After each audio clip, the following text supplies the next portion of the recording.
Zdravo, nalazimo se u kući Ivane Abramović. Postavili smo je nekoliko pitanja i da vidimo kako je ona odgovorila. Ćao Ivana! Ćao! Koliko ti imaš godina? 4. A šta si horoskopskom znaku? Rak. Bravo, a da li imaš neki hobi? Često pjevam. A imaš li omiljenu pjevačicu ili pjevača? Imam. Ko je? Nadeždu Peklavac. Ajde, otpjevaj nam nešto od nja koje znaš pa ću ti ja pomoći. Ajde, 3, 4 i sad.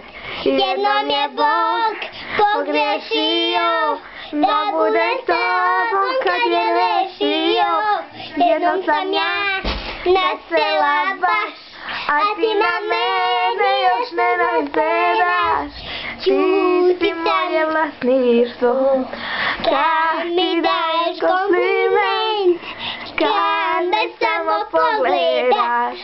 Ti ja dobrovoljno pišem testament. Dobro, dovoljno, tako? Znači ti super pjevaš, a vidim fino igraš.